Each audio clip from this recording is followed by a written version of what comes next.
देखिए, एक तो आपने ट्वीट पढ़ा कांग्रेस पार्टी का, मैं समझता हूँ जिसने भी वो ट्वीट लिखा है उसकी अंग्रेजी ठीक नहीं है। किसी भी पॉलिटिकल पार्टी को लोकतंत्र में अपने आप को इनविंसिबल नहीं बोलना चाहिए, तात्कालीन संदर्भ में भी नहीं बोलना चाहिए। विक्ट्री में ह्यूमिलिटी की जरूरत होती है। जिस तरह से मैं कह रहा था कि कांग्रेस जो है, बीजेपी जो है वो कांग्रेस की तरह होती जा रही है, तो कांग्रेस भी बीजेपी की तरह होती जा रही है। वो ऐसा तो नहीं कि इस रात की सुबह नहीं कि कितनी लंबी रात होगी, थोड़ी किरण दिखने लगी, नहीं, किरण दिखने लगी तो उछलने लगे थोड़े। नहीं, उछलने की बात नहीं है। सदी हुई बात करनी चाहिए नेशनल पॉलिटिकल पार्टी को। तो इनविंसिबल नहीं होता कोई भी लोकतंत्र में।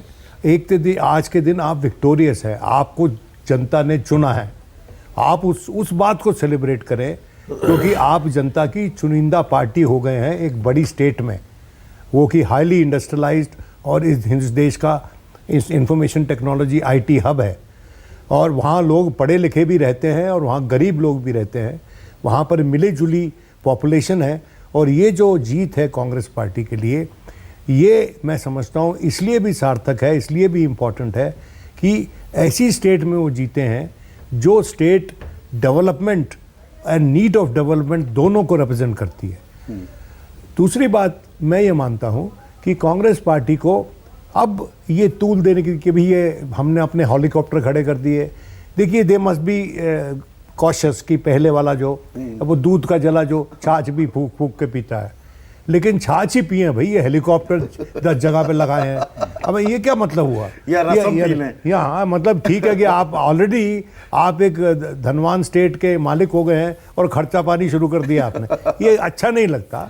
और ये अगर सही है, इन्होंने ऐसा किया है, और बावजूद इसके कि इनकी ये बढ़त नज़र आ रही है जहाँ पर ऐसी क्राइसिस मैनेजमेंट की ज़रूरत नहीं है, ऐसी एक्सीजेंसीज की संभावना नहीं है, तो उनको मैं समझता हूँ अपने इत्मीनान से इसको एक्सेप्ट करना चाहिए। और जो लीडरशिप क्वेश्चन है, अगर कांग्रेस वहाँ मैसअप करती है तो फिर बहुत ही बदकिस्मती होगी। हम अपेक्षा करते हैं कि खारगे साहब उसी स्टेट से आते हैं, अध्यक्ष हैं कांग्रेस पार्टी के, और वो जानते हैं कि कौन कितना कामयाब सिद्ध होगा वहाँ पर बाहैसियत मुख्यमंत्री। तो कांग्रेस के दफ्तर पर उनका कास्टिंग वोट होना चाहिए। दिल्ली के दफ्तर की ये ठीक है, दिखा रहे हैं, ये ठीक है। हनुमान जी की भी एंट्री हो रही है। ठीक है, हनुमान जी हम सबके हैं, हाँ, किसी एक के नहीं है। और ये कहना कि हनुमान जी की बेइज्जती है किसी एक रिएक्शनरी ऑर्गेनाइजेशन के चलते, मैं मानता नहीं हूं इस बात को। मैं नहीं समझता कि बहुत से इदारे जो चल रहे हैं वो मेरे फेथ को रिप्रेजेंट करते हैं। वो कई तरह से मेरे फेथ को पशेमान करते हैं, बदनाम भी करते हैं, तो ये ठीक नहीं है। ये कल यशवंत देशमुख सी वोटर के मैनेजिंग डायरेक्टर हमारे साथ शो में थे, और मैंने ये बजरंग बली पर जो इतना एम्फेसिस आखिरी 8-9 दिनों में दिया गया, ये पूछा था, तो उन्होंने कहा कि भगवान बजरंग बली भी लगता है नाराज हो गए कि हर बात पर, हर मुद्दे पर मुझे कहो कि संजीवनी ले आओ। बात है तो वो नहीं, संजीवनी तो खैर क्या, ये राजनीतिक संजीवनी। हाँ, राजनीतिक संजीवनी किसके लिए? बीजेपी लिए। मैं देखिए, मेरी बात सुनिए, संजीवनी नहीं आती लोकतंत्र में, लोकतंत्र में अकल आती है। तो चलिए अभी देखते हैं। मैं अभी आंकड़े इस बारे में देखिए, जो कहा जा रहा था, बहुत से समीक्षकों की, जिसमें चुनाव सर्वेक्षक भी शामिल हैं, उनका कहना था कि कांग्रेस को ये बेवकूफ़ी नहीं करनी चाहिए थी कि बजरंग दल पर प्रतिबंध लगाने की बात करती और भारतीय जनता पार्टी को एक नो बॉल फेंक देती।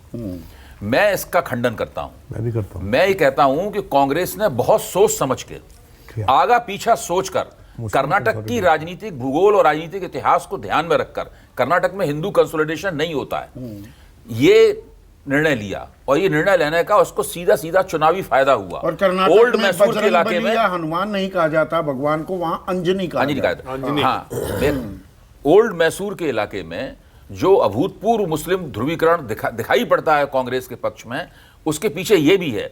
मैं कहता हूं उत्तर प्रदेश में चुनाव हो रहा होता, गुजरात में हो रहा होता, महाराष्ट्र में हो रहा होता, कांग्रेस के घोषणा पत्र में कभी ये लाइन नहीं आती बजरंग दल वाली। ये कर्नाटक की विशेष कांग्रेस की ट्रैप में आप कह रहे हैं दरअसल बीजेपी फंस गई। पर जो ये आंकड़े दिख रहे हैं और अब ये कंसोलिडेट होते भी दिख रहे हैं राजीव, ये आंकड़े क्या बताते हैं? क्या क्या वो मुद्दे रहे जो ये चुनाव को तय किया? एंटी इनकम्बेंसी जबरदस्त, उसकी तो एक झलक दिखती है। उसमें सहारा देने के लिए क्या कुछ था जो आपने जमीन पर भी पाया? देखिए संदीप जी, इस वक्त जो आंकड़े आ रहे हैं, मुझे लगता है कि इसी के 2-4 इर्द गिर्द फाइनल आंकड़े आएंगे। 125 के आसपास से लेके 5 सीटें ज्यादा कांग्रेस पा सकती है, लेकिन ये 100 के नीचे दोनों रहेंगे, बीजेपी और जेडीएस।